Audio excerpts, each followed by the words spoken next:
अस्सलाम वालेकुम प्यारे दोस्तों। एक बहुत प्यारी हदीस है जो तमीम अल दरी की कहानी से जुड़ी हुई है। उस हदीस के मुताबिक दज्जाल एक टापू यानी कि एक आइलैंड पर कैद है। इस तमीम अल दरी की हदीस के मुताबिक कुछ लोग एक आइलैंड पर रुके हुए थे और वहाँ उन्होंने किसी डरावने शख्स को देखा जो एक जंजीरों से बंधा हुआ था और वो अपने आप को दज्जाल बता रहा था। इस तमीम अल दरी की हदीस के मुताबिक दज्जाल एक टापू यानी कि एक आइलैंड से निकलेगा और पूरी दुनिया में मातम मचाएगा। बट दूसरी हदीस में इसका दूसरा जिक्र है। दूसरी हदीस में बताया गया है कि खुरासान के इलाके से निकलेगा। खुरासान का इलाका यानी कि आज के ईरान, अफगानिस्तान और सेंट्रल एशिया। तो चलिए इस बात में कुरान पाक और दूसरी हदीस क्या कहती है पूरी डिटेल से समझेगी, तो बनी रही वीडियो के लास्ट तक। कुरान पाक में दज्जाल का जिक्र नहीं पाया जाता है, बट कुछ ऐसे आयतें हैं जो इस्लामिक स्कॉलर्स के मुताबिक दज्जाल की तरफ इशारा करते हैं। बट हदीसों में दज्जाल का जिक्र पूरी क्लियर तरीके से मेंशन है, दज्जाल की शकल सूरत से लेके उसकी हयात और मौत तक। तो हम सबसे पहले कुरान शरीफ की आयतों से इसे समझने की कोशिश करेंगे। सबसे पहले कुरान शरीफ की इस आयत को पढ़े,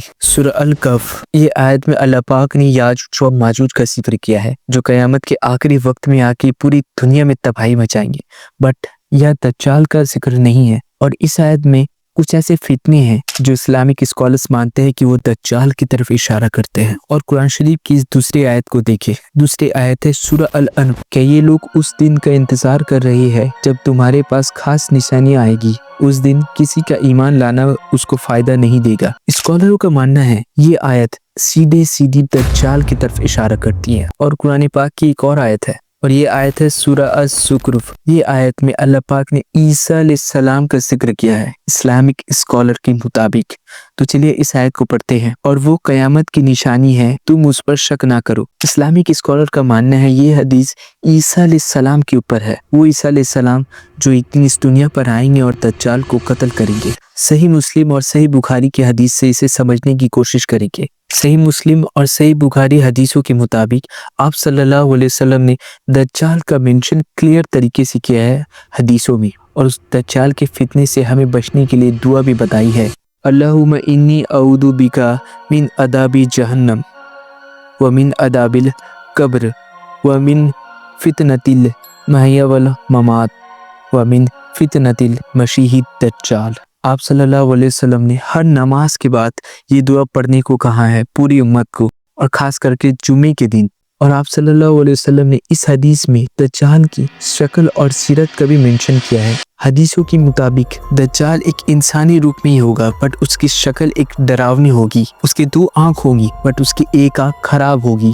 मानो जैसे अंगूर की तरह। और उसके सिर में काफिर लिखा हुआ रहेगा। और ये नाम एक मोमिन इंसान ही पढ़ सकता है, चाहे वो पढ़ा लिखा हो या फिर ना हो। इस हदीस के मुताबिक दज्जाल एक खुरासान के इलाके से आएगा, जैसे कि मैंने आपको पहले कहा था, आज के ईरान और अफगानिस्तान और सेंट्रल एशिया। हदीसों के मुताबिक दज्जाल को मानने वाले यहूदी समाज के होंगे। और ये हदीस में क्लियर मेंशन किया गया है कि दज्जाल को मानने वाले यहूदी 70,000 के करीब होंगे और वो दज्जाल के हर एक बात पर अमल करेंगे। और हदीस में इसका भी जिक्र है, दज्जाल इस दुनिया में 40 दिन तक राज करेगा। हदीसों में आया है कि उसका एक दिन 1 साल के बराबर होगा, दूसरा दिन 1 महीने के बराबर, तीसरे दिन 1 हफ्ते के बराबर और बाकी के 37 दिन नॉर्मल दिन के बराबर। और आप सल्लल्लाहु अलैहि वसल्लम ने हदीस में ये फरमाया है, जब इस दुनिया की आखिरी वक्त होगी, जब दज्जाल पूरी तरह इंसानियत को बर्बाद कर देगा, तब ईसा अलैहिस्सलाम इस दुनिया में वापस आएंगे। बट हदीस के मुताबिक ईसा अलैहिस्सलाम दज्जाल का कत्ल पैलेस्टाइन में करेंगे और पूरी दुनिया में अमन और शांति लाएंगे। ये थी कुछ बेसिक डिटेल जो दज्जाल के बारे में थी। हमने कुरान पाक और हदीस से इसे बेसिक समझने की कोशिश की है।